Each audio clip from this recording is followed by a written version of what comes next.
Surendranagar ward number 3 શક્તિપરા વિસ્તારમાં લોકોના ઘરમાં ગટરના ગંદા પાણી ભરાય છે. આમ છતાં તંત્ર દ્વારા કોઈ નક્કર કામગીરી કરવામાં આવતી નથી. શક્તિપરા વિસ્તારના રહેવાસીઓ પારાવાર સમસ્યા ભોગવી રહ્યા છે. આમ છતાં તંત્ર અને ભાજપના રાજકીય આગેવાનો કુંભકર્ણની નિંદ્રામાંથી જાગતા જ નથી. લોકોની આ સમસ્યા દૂર કરવા અને અધિકારીઓ અને ભાજપના રાજકીય નેતાઓને કુંભકર્ણની નિંદ્રામાંથી જગાડવા આપ આપના સમાચાર માધ્યમમાં ઉપરોક્ત વાસ્તવિકતા ઉજાગર કરો તેવી અપીલ. રિપોર્ટર લકુમ હિંમત સાથે લકુમ દીપક, દીવ મિરર ન્યૂઝ, સુરેન્દ્રનગર. સત્તા પક્ષના પૂર્વ સદસ્યો કામ ન કરતા હોવાના કારણે દીપકભાઈની ઉપર અમારી ટીમ ઉપર ફોન આવ્યો કે કમલેશભાઈ, દીપકભાઈ, આ શક્તિપરા વિસ્તારમાં જે ગટરના પાણી ઉભરાય છે અને લોકો ત્રાહીમામ છે, તંત્ર સાંભળતું નથી, મ્યુનિસિપાલિટી કોર્પોરેશન સાંભળતું નથી, તો આપ આવીને અહીંયા ઉપરોક્ત બાબત કંઈક કામગીરી કરો.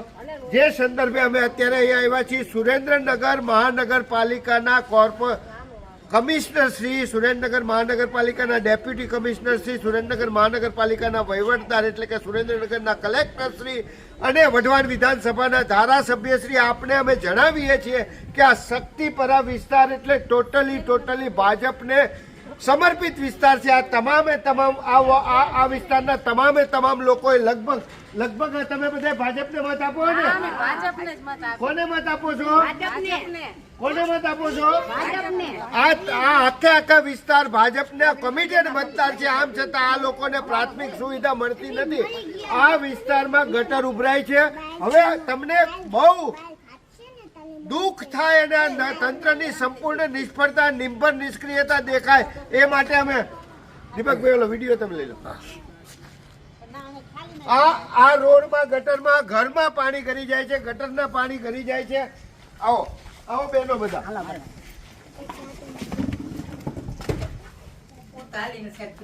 આ 100 વર્ષના માજી છે. માજી, શું થયું તમારી તકલીફ છે? પાણી નકરું ભરાય છે, ગટરનું બધું નાવું ધોવું ક્યાં, ખાવું પીવું ક્યાં,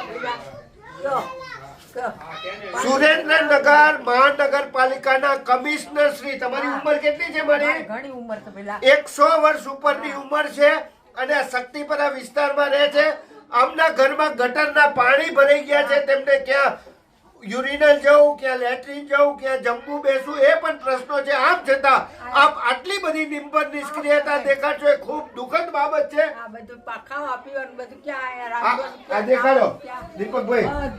આ રહ્યા ઈ ભૂગર્ભ ગટરના ગંદા પાણી છે. ગટરના આખા તમે જુઓ કમલેશભાઈ, દીપકભાઈ, આ બહુ મહત્વની બાબત છે. 15 દિવસથી આ ટબ લાવો તો આપો.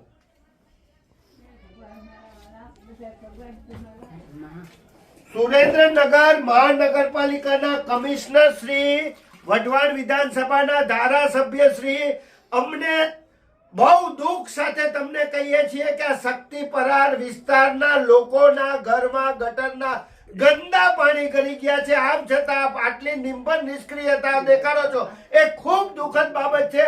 અહીંના લોકોએ, અહીંના જાગૃત લોકોએ, તમે આમને પૂછો, તમે નગરપાલિકાએ, મહાનગરપાલિકાએ રજૂઆત કરી છે? હા, કરેલી છે રજૂઆત. અઠવાડિયાથી એક ધારા કન્ટિન્યુ રોજે રજૂઆત કરવા જઉં છું પણ અહીંયા કોઈ આવતું નથી. સુરેન્દ્રનગર મહાનગરપાલિકાના commissioner Shri, deputy commissioner Shri, અમે આપને બે હાથ જોડીને વિનંતી કરી છીએ કે તાત્કાલિક ધોરણે શક્તિપરા વિસ્તારના તમામ ગટરના પાણીઓની સમસ્યા દૂર કરો એવી અમે આપ પાસે માંગણી કરીએ છીએ. માજી, કમિશનર બધાને પહોંચશે. તમારે શું કેવું છે એમને કહો, બે હાથ જોડી કહો. પહેલા પાણી બગડી જાય છે ઘરમાં, બધે નવા ઢોર નથી, ખાવા પીવા નથી. આ 8 થી 10 દિવસ પાણી ભર્યું છે. ધ્યાન રાખો. બે હાથ જોડીને કહો ને કે નહીં માને. આ નિંબર લોકો છે. બે હાથ જોડીને કહો અમને. સાચી વાત છે. પેલા મારા દીકરા બધું સારું કરી નાખજો. પેલા મારા માં નથી, બાપ નથી, કોઈ નથી. કહો અમે ભાજપને મત આપીને થાકી ગયા છીએ. ભાજપને મત આપીને થાકી ગયા. પેલા કુદરતી જો પેલા વઢવાણ વિધાનસભાના ધારાસભ્ય શ્રી, આપ જાણો, સમજો અને તાત્કાલિક ધોરણે શક્તિપરા વિસ્તારના લોકોનું કામ કરો એવી અમારી આપની પાસે માંગણી છે. કમિશનર શ્રી, આપની પાસે પણ માંગણી છે. વઢવાણ સુરેન્દ્રનગર મહાનગરપાલિકાના મુખ્ય અધિકારી તરીકે કલેક્ટર શ્રી પાસે પણ અમારી માંગણી છે.